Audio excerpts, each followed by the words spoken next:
Assalamualaikum warahmatullahi wabarakatuh. Perkenalkan, nama saya Rahma Miarana, NIM 19060023. Video ini dibuat untuk memenuhi tugas kuliah pengantar ekonomi pembangunan yang dibimbing oleh dosen Profesor Dr. Samsul Amar, BMS.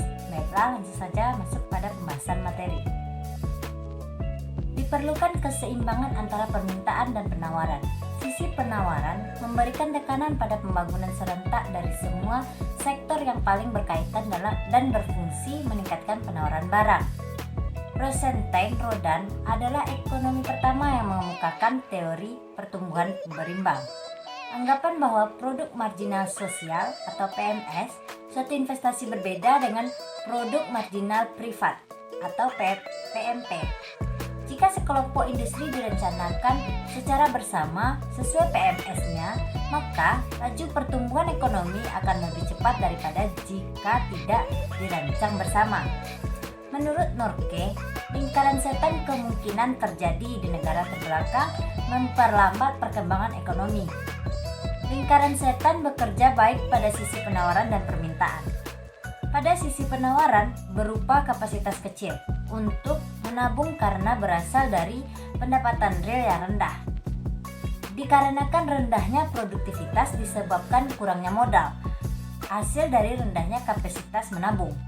Pada sisi permintaan, dorongan untuk investasi adalah investasi dibatasi oleh luas pasar yang tergantung produktivitas modal yang digunakan. Modal terhalang oleh sempitnya pasar karena rendahnya produktivitas. Satu-satunya jalan keluar menurut Norke mensinkronisasikan penggunaan modal pada jajaran industri yang hasilnya perluasan pasar menyeluruh.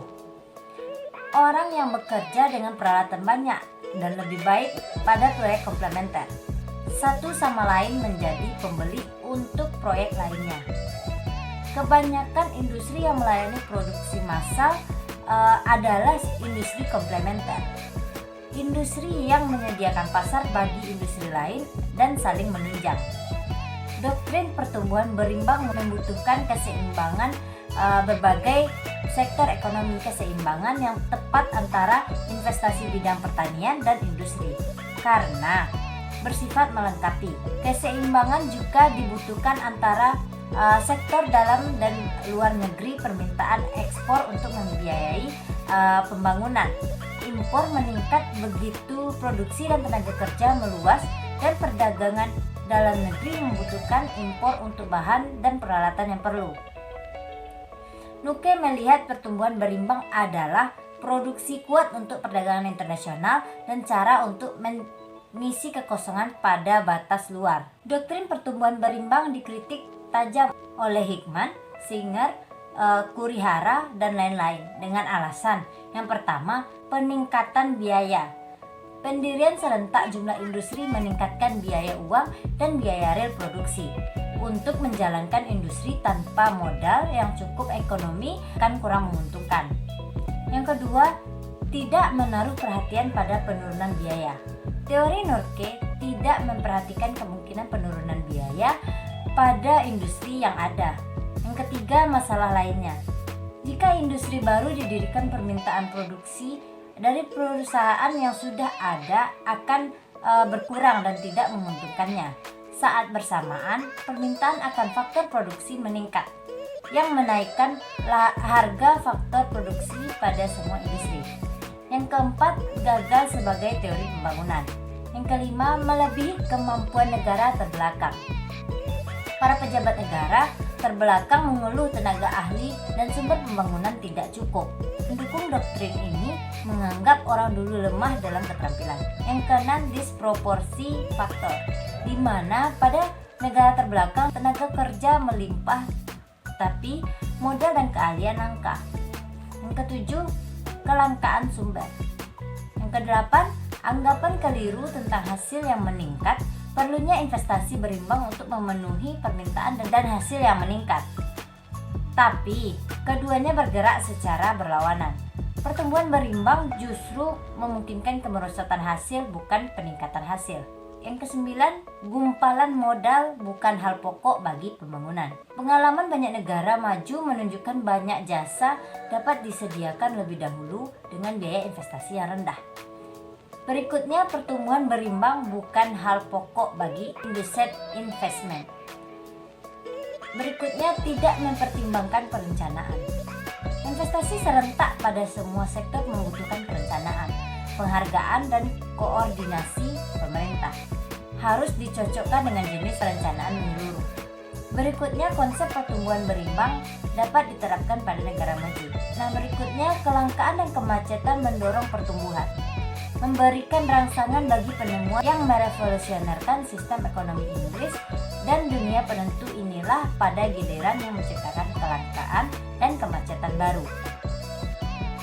Merupakan lawan dari doktrin pertumbuhan berimbang. Menurut konsep ini, investasi pada sektor yang terpilih daripada serentak di semua sektor yang terpilih tersebut dapat cepat berkembang dan hasil ekonominya digunakan untuk sektor ekonomi lainnya, sehingga berangsur-angsur bergerak dari tak berimbang ke perekonomian yang berimbang. Pandangan Ralston, menurutnya ekonomi dapat melampaui tahap masyarakat tradisional dan mencapai tahap tinggal landas. Yang terpenting meningkatkan laju investasi produktif 5% atau kurang menjadi 10% atau lebih. Strategi Hickman, konsep ini dipopulerkan olehnya. Dia berpendapat dengan sengaja tidak menyeimbangkan perekonomian sesuai strategi sebelumnya. Itu cara terbaik untuk mencapai pertumbuhan pada suatu negara terbelakang. Hickman meringkaskan strategi pembangunan ekonomi dalam ungkapan, pembangunan ekonomi secara khas berjalan menurut lintasan pertumbuhan tak berimbang, bahwa keseimbangan pilih sebagai akibat dari tekanan, rangsangan, dan paksaan.